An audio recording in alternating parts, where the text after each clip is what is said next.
Et je bénis le Seigneur pour l'occasion qu'il m'est accordée ce soir. Et je remercie le révérend Senda pour la marque de confiance et en m'adressant cette invitation. Que le Seigneur vous bénisse, pasteur, que le Seigneur bénisse toute l'équipe du conseil paroissial et aussi vous qui êtes venus ce soir. Que Dieu vous bénisse. Alléluia. Je vous amène les salutations de mon épouse qui n'est pas venue. Elle devait être avec moi ce soir, mais elle a été empêchée. Là où elle était, je ne pouvais pas l'attendre et nous sommes venus sans elle. Et les salutations de mon pasteur titulaire, le docteur Kawata, qui vous salue. Amen. Alors, nous passons directement à la parole de Dieu.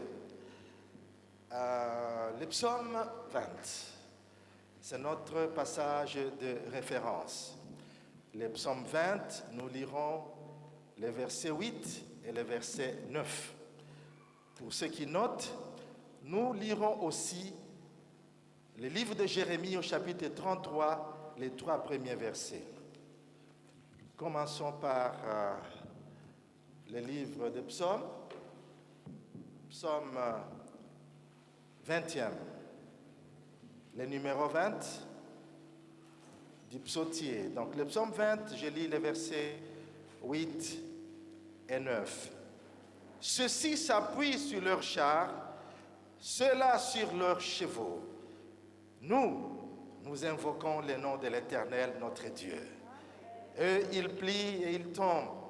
Nous tenons ferme et nous restons debout. Amen. Quel beau passage, j'aime ça. Alléluia. Jérémie 33, verset 3. Un passage qui vous est familier, qui nous est familier, que nous connaissons tous peut-être par cœur. C'est le Seigneur qui parle. Jérémie 33, les 3 premiers versets, dans la version Louis II. La parole de l'Éternel fut adressée à Jérémie une seconde fois en ces mots, pendant qu'il était encore enfermé dans la cour de la prison. Verset 2. Ainsi parle l'Éternel qui fait ces choses, l'Éternel qui les conçoit et les exécute, lui dont le nom est l'Éternel. Invoque-moi et je te répondrai. Je t'annoncerai de grandes choses, des choses cachées que tu ne connais pas. Amen. Prenez vos places, que le Seigneur vous bénisse. Invoque-moi et je te répondrai. Je t'annoncerai de grandes choses, des choses cachées que tu ne connais pas. Dans notre passage de Psaume 20, le verset 8 vers la fin, nous invoquons le nom de l'Éternel, notre Dieu. Amen. Je vais m'appesantir sur le verset 8 que je viens de relire. Il y a au fait une relation de cause à effet entre les deux versets, le verset 8 et le verset 9 du psaume 20. Au verset 9, nous trouvons les effets, nous trouvons les conséquences ou l'impact de ce qui se passe au verset 8.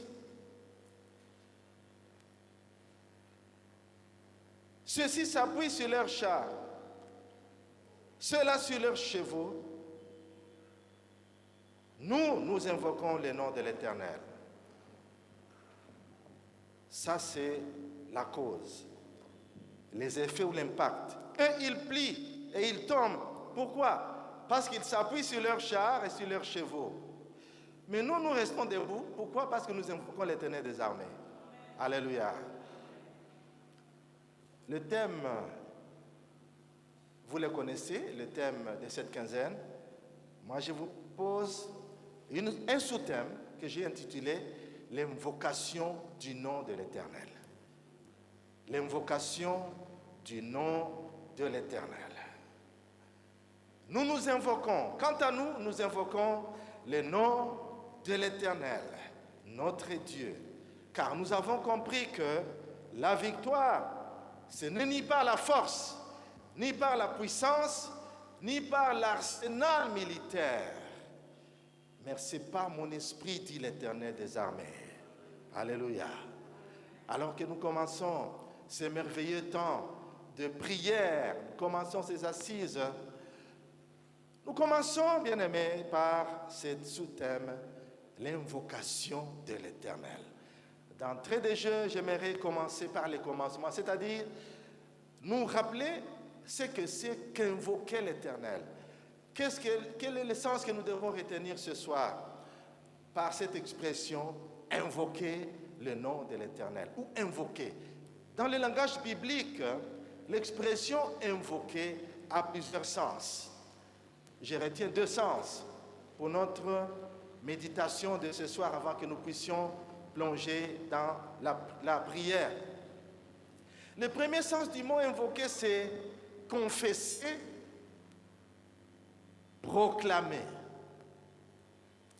Confesser ou proclamer. Vous connaissez le passage de 2 Chroniques, chapitre 7, verset 14.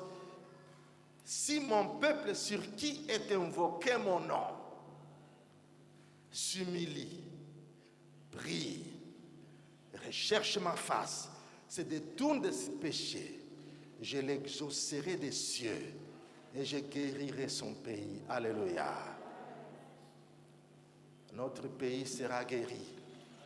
Parce que nous aussi, nous sommes un peuple sur qui le nom de l'Éternel est invoqué.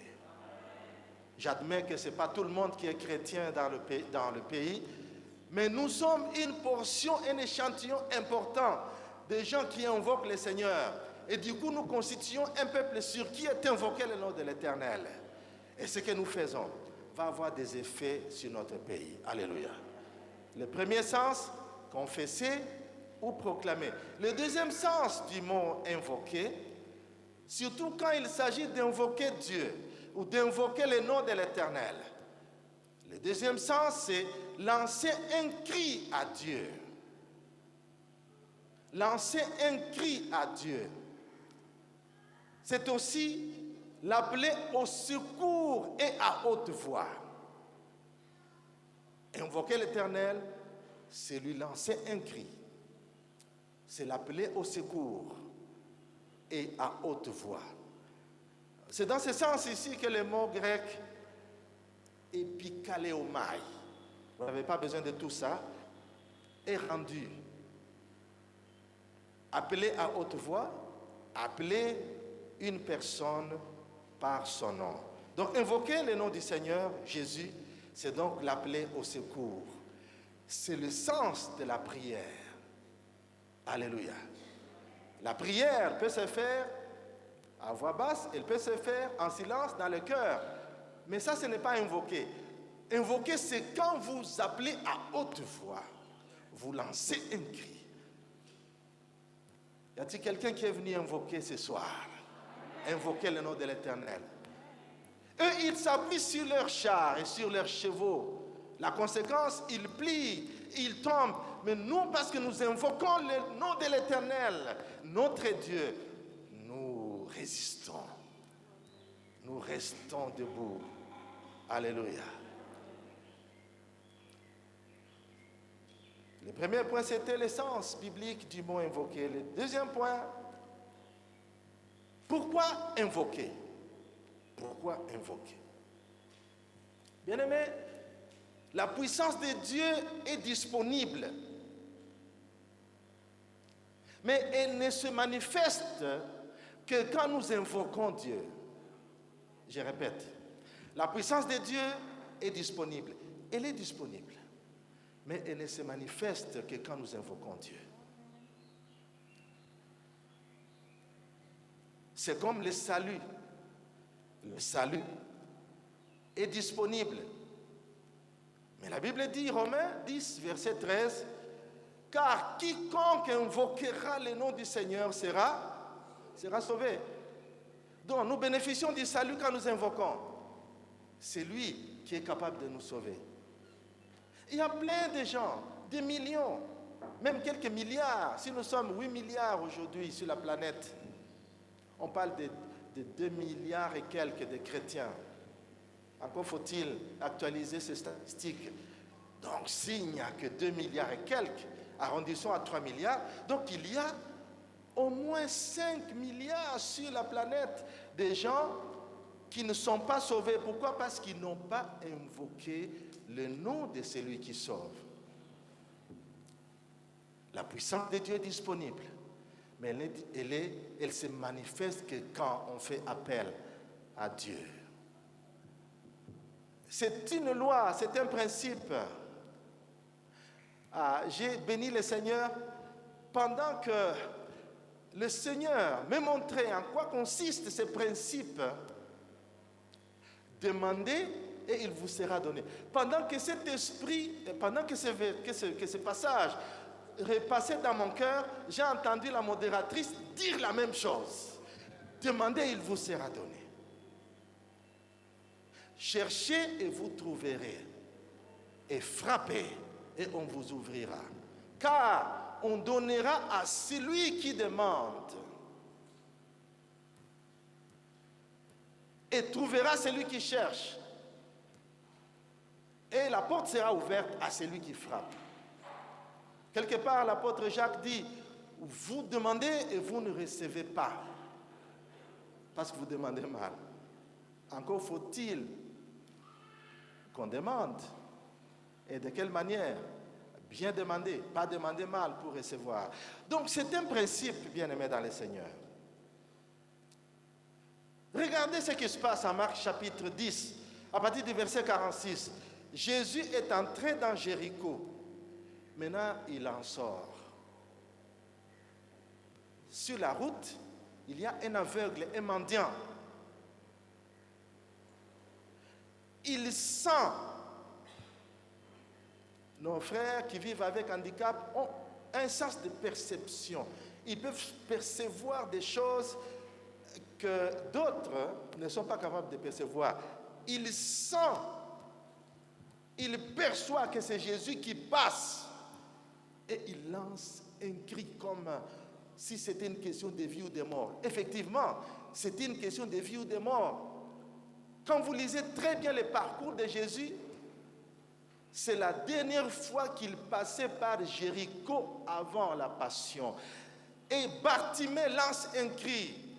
Fils de David, aie pitié de moi. On lui dit, oh, tu as été dérangé. Pendant qu'on l'empêchait de crier, lui a crié de plus belle. Fils de David, de toutes ses forces, aie pitié de moi. Jésus reconnaît son titre messianique. Fils de David. Il dit, mais quelqu'un qui m'appelle par ce petit nom, c'est quelqu'un qui connaît ma filiation divine. Faites-le venir. Regardez les gens qui l'empêchaient de crier. Ce sont les mêmes personnes qui ont été les premiers à l'aider. Fais vite, il t'appelle. Alléluia. C'est comme pour dire, les gens qui se moquent de toi aujourd'hui seront les premiers à acclamer pour toi. Alléluia.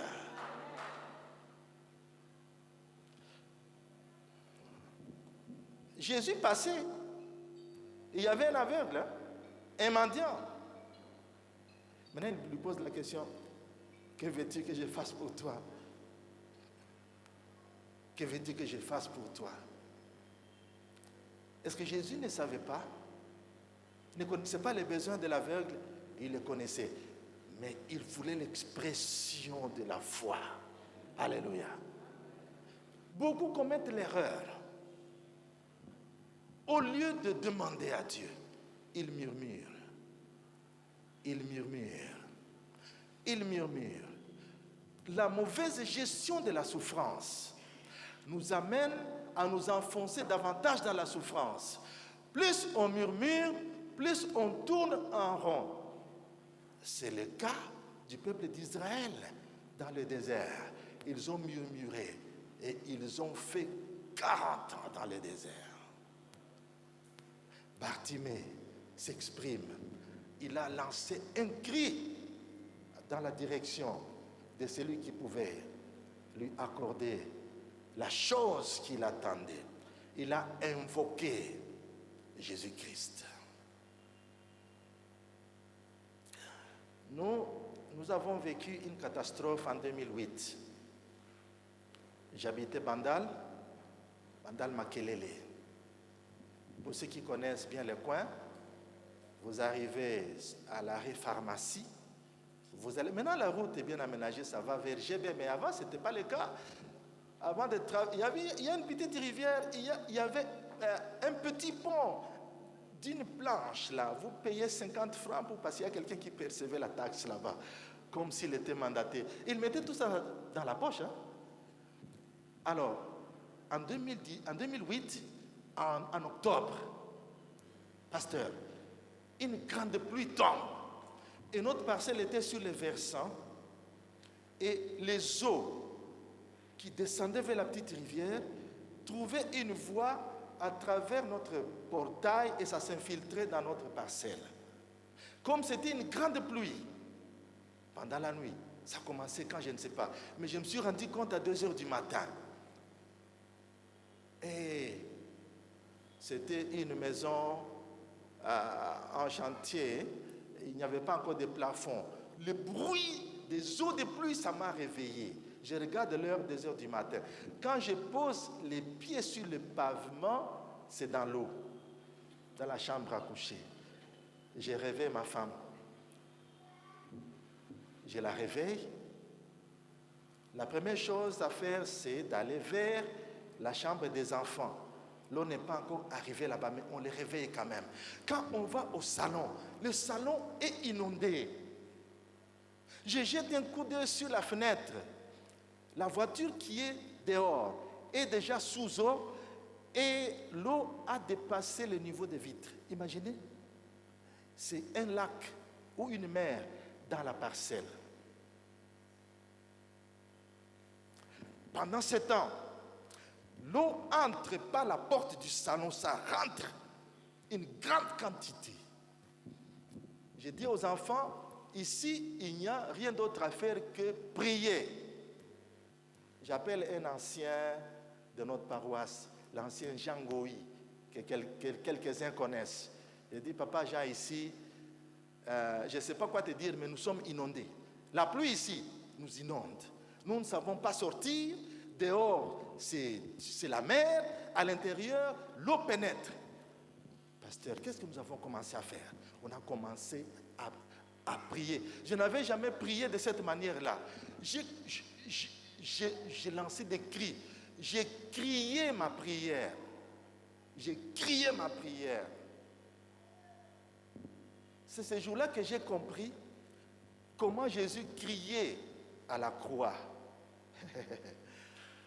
Hébreux 12. Vous lirez que Jésus criait, lançait des cris. Lançait des cris dans sa prière vers celui qui pouvait le sauver, son Père.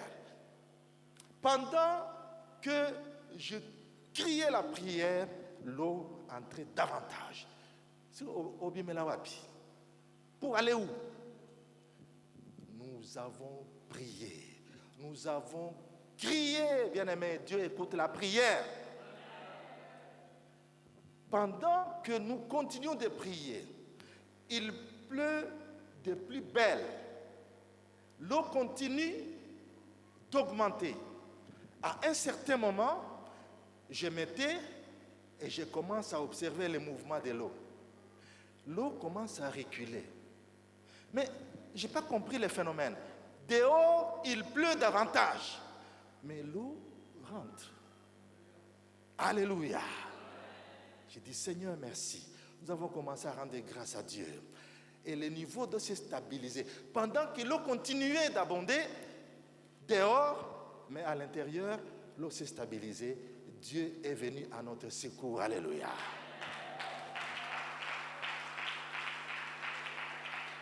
Je suis venu te dire, la puissance de Dieu se manifeste quand nous invoquons Dieu.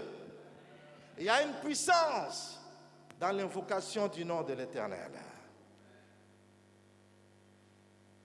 La puissance de Dieu est disponible. Mais elle se manifeste quand on invoque Dieu. Troisième point, le dernier de notre exposé avant que nous puissions prier. Je disais, le premier point, c'était le sens biblique du mot invoquer. Deuxième, pourquoi invoquer? Troisième, Que produit l'invocation du nom de l'Éternel? Je vais m'attarder là-dessus. Je viens déjà de faire un tout petit peu ce que l'invocation du nom de l'Éternel produit. Il s'agit de l'intervention surnaturelle de Dieu. L'invocation du nom de l'Éternel. Nous parlons bien d'invoquer le nom de l'Éternel. Parce qu'il n'y a pas que l'Éternel qu'on invoque, il y a des gens qui invoquent autre chose. Nous invoquons l'Éternel, notre Dieu. L'invocation du nom de l'Éternel produit l'intervention surnaturelle de Dieu. Je vais juste partager 2 formes d'intervention de Dieu. 2 formes, parmi tant d'autres. Notre temps est limité, il faut savoir limiter aussi la matière. La première forme d'intervention divine, c'est la révélation des choses cachées. La révélation des choses cachées. Quand nous invoquons l'Éternel, nous invoquons le nom de l'Éternel, il intervient. Et la première forme, il nous révèle des choses cachées. Nous avons vu ça dans le passage de Jérémie. Pendant que Jérémie est encore enfermé dans la prison, la parole de Dieu vient. Je vous ai parlé du principe, c'est une loi. Dieu savait que Jérémie avait besoin d'être libéré, mais il lui dit, Jérémie, tel que tu es là, invoque-moi et je te répondrai. Tu es enfermé, non? Mais invoque-moi. Invoque-moi. Et moi, je te répondrai. Je te ferai connaître. Je te révélerai des choses que tu ne connais pas. Le verset 3 dans la version seconde 21 dit, fais appel à moi et je te répondrai. Je te révélerai des réalités importantes et inaccessibles, des réalités que tu ne connais pas. Bien-aimé, il y a des mystères, il y a beaucoup de choses que nous ne connaissons pas. Parfois, ça nous trouble. Des choses qui se répètent. À un certain moment, ça part, ça revient. Parfois, c'est des comportements bizarres qu'on constate au sein de la famille. L'enfant est bien éduqué. Nous l'avons bien éduqué. Nous lui avons montré la voie du Seigneur. Mais à un certain âge, il se rend quelque part. Quand il y rentre, il commence à afficher des comportements compliqués qu'on ne maîtrise pas. Qu'est-ce que vous allez faire? Invoque-moi, dit l'Éternel, et je te répondrai. Alléluia. Cela nécessite qu'on cherche auprès du Seigneur le pourquoi de ces choses. Et lui, il est capable de nous révéler davantage. Il s'est passé quelque chose sur le parcours du peuple d'Israël, sous la conduite de Josué. Ils ont pris possession de la ville de Jéricho, une ville qui était fortifiée, une ville qui avait des murailles. Les murailles étaient d'une épaisseur telle. 2 gros camions pouvaient se dépasser sur la muraille. Comment est-ce que vous allez abattre une telle muraille? Il fallait l'intervention de Dieu. Dieu a donné une tactique, une stratégie de combat. Les murailles s'est écroulées et Jéricho a été prise en possession par le peuple de Dieu. C'était une grande victoire. La grande ville est tombée. Mais après cette éclatante victoire, Josué et l'armée vont connaître un échec devant une petite ville de rien du tout qu'on appelle Haï. Ils ont battu en retraite. Ils ont fui devant une petite ville de rien du tout. Josué est allé pleurer devant le Seigneur. Ce que je vous dis, c'est en Josué chapitre 7 et les suivants. Il a pleuré devant le Seigneur. Seigneur, qu'est-ce que tu nous as fait? Nous avons vaincu Jéricho. Haï, on a échoué devant Haï. Qu'est-ce qui se passe? Invoque-moi, je te répondrai. Je te révélerai des choses cachées. Dieu lui a révélé. Il y a quelqu'un qui a fait ce qui est interdit. Quelqu'un a fait ce qui est interdit. Et en menant des enquêtes avec la grâce de Dieu, on a trouvé que c'était Akan. Akan s'est emparé du butin. Il a eu la convoitise. Il a pris ce qu'il ne fallait pas prendre. Il a fallu que Josué invoque le Seigneur, qui est le maître des enjeux des combats, pour connaître la cause du mal. La cause de l'échec a été révélée. Donc, Dieu est capable de nous révéler des choses cachées que nous ne connaissons pas. Sur votre lieu de service, vous constatez des choses qui vous dépassent. Invoquez l'Éternel. Invoquez l'Éternel. Je passe rapidement.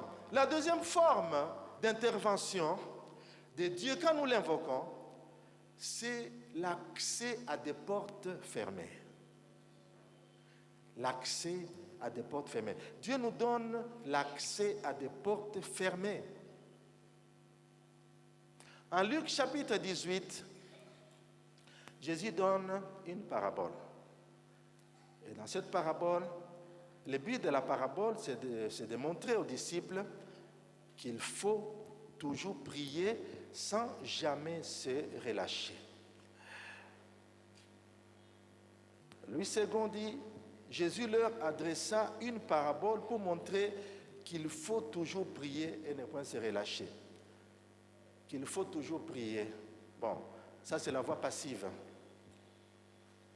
Mais les versions anglaises, King James par exemple, l'ancien comme le nouveau, dit clairement, men always ought to pray. Les hommes doivent toujours prier. Jésus leur donne la parabole pour montrer que les hommes doivent toujours prier. Juste une parenthèse que j'ouvre, je vais la fermer rapidement. Donc, si tu te reconnais être un homme, il faut prier. Amen.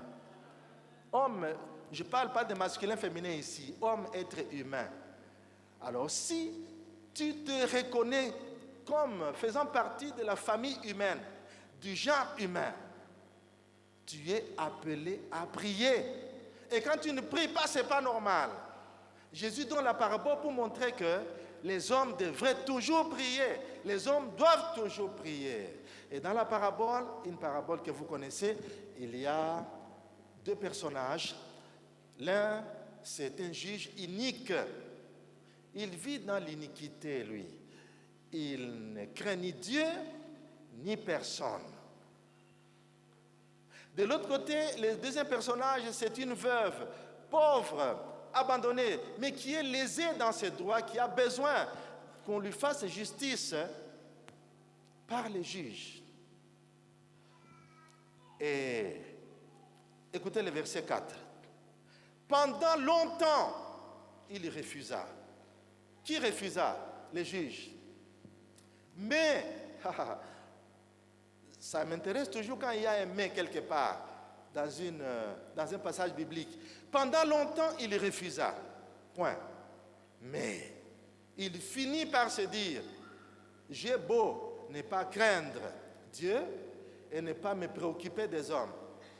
Cette veuve ici m'ennuie. Je vais donc lui donner gain de cause pour qu'elle ne vienne plus sans cesse me casser la tête. Alléluia. C'est ce que le juge s'est dit. Je vais lui rendre justice. Sinon, il viendra m'importuner jusqu'à me casser la tête. Bien-aimé, le diable a des limites. La résistance du diable a des limites. Vous pouvez faire face à la résistance du diable par ta persistance dans la prière. Il résiste, tu persistes dans la prière. Parce qu'il faut prier sans jamais se relâcher. Il te résiste, tu persistes dans la prière. La Bible dit pendant longtemps. La porte de la justice était fermée à cette femme. Mais cette porte a cédé. La persistance dans la prière, parce que c'est de ça qu'il s'agit, a fait que la porte cède et le juge lui a rendu justice. Alléluia. Maintenant, le Seigneur pose la question. Le Seigneur pose la question. Une question intéressante. Le Seigneur ajoute, entendez ce que dit le juge inique. Et Dieu ne fera-t-il pas justice à ses élus qui crient, écoutez, invoquez, qui l'invoquent, qui crient à lui, nuit et jour, et tardera-t-il à leur égard? Verset 8, je vous l'ai dit, il leur fera promptement justice. Il leur fera promptement justice.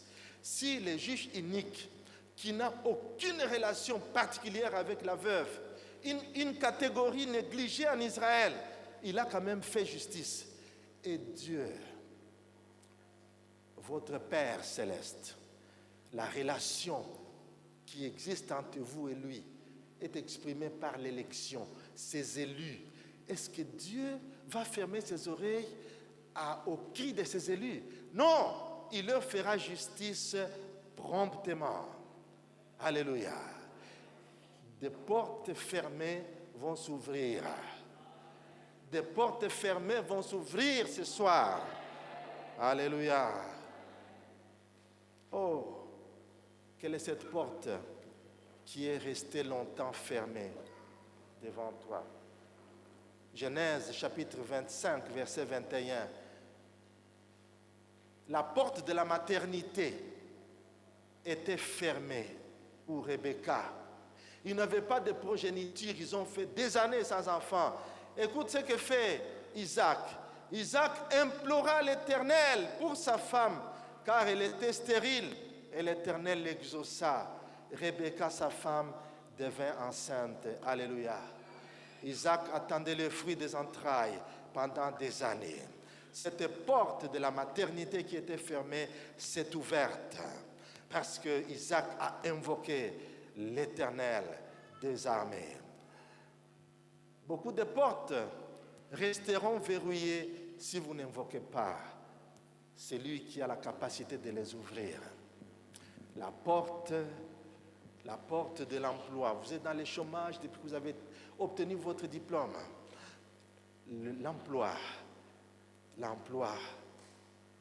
porte de l'emploi est restée verrouillée.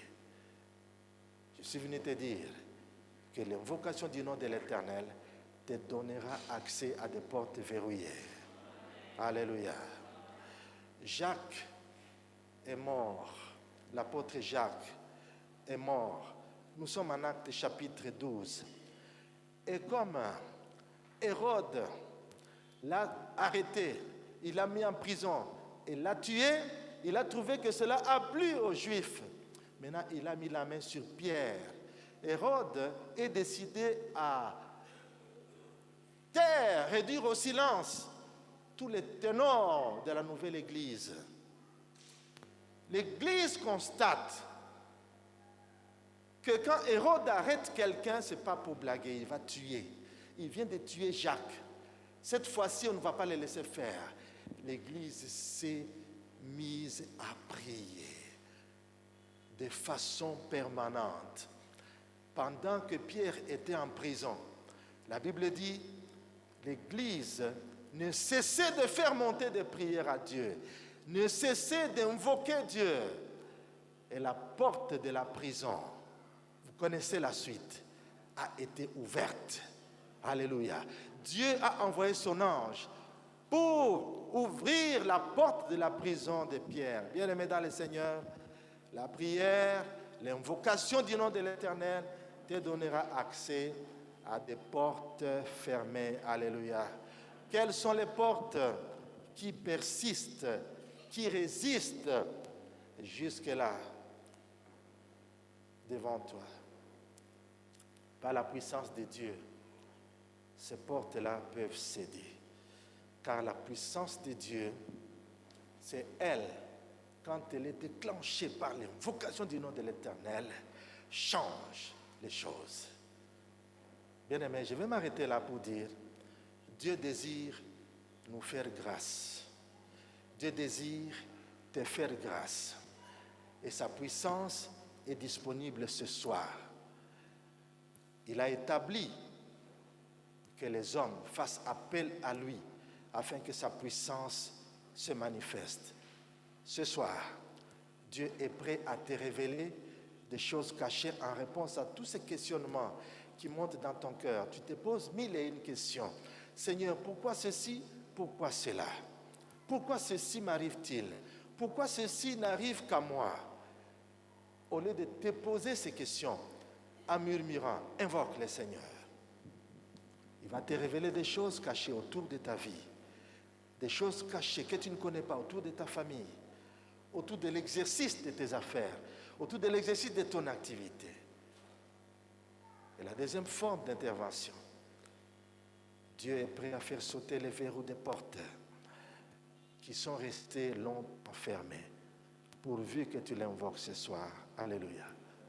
C'est pourquoi je vais t'inviter à te lever et nous allons prier le Seigneur.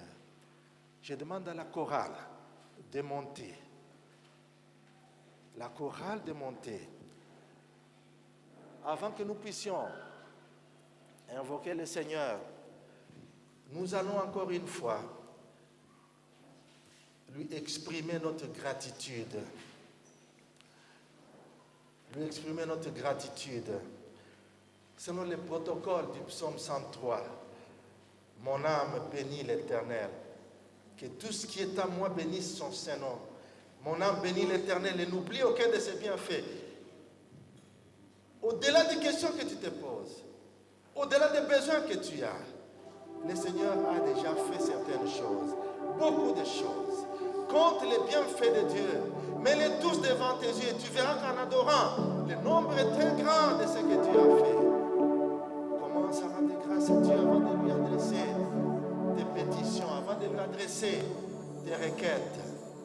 Nous allons passer quelques minutes à faire des pétitions devant Dieu, mais commençons par ce protocole de rendre grâce à Dieu pour ce qu'il a fait. Voici déjà 11 mois de 2024 que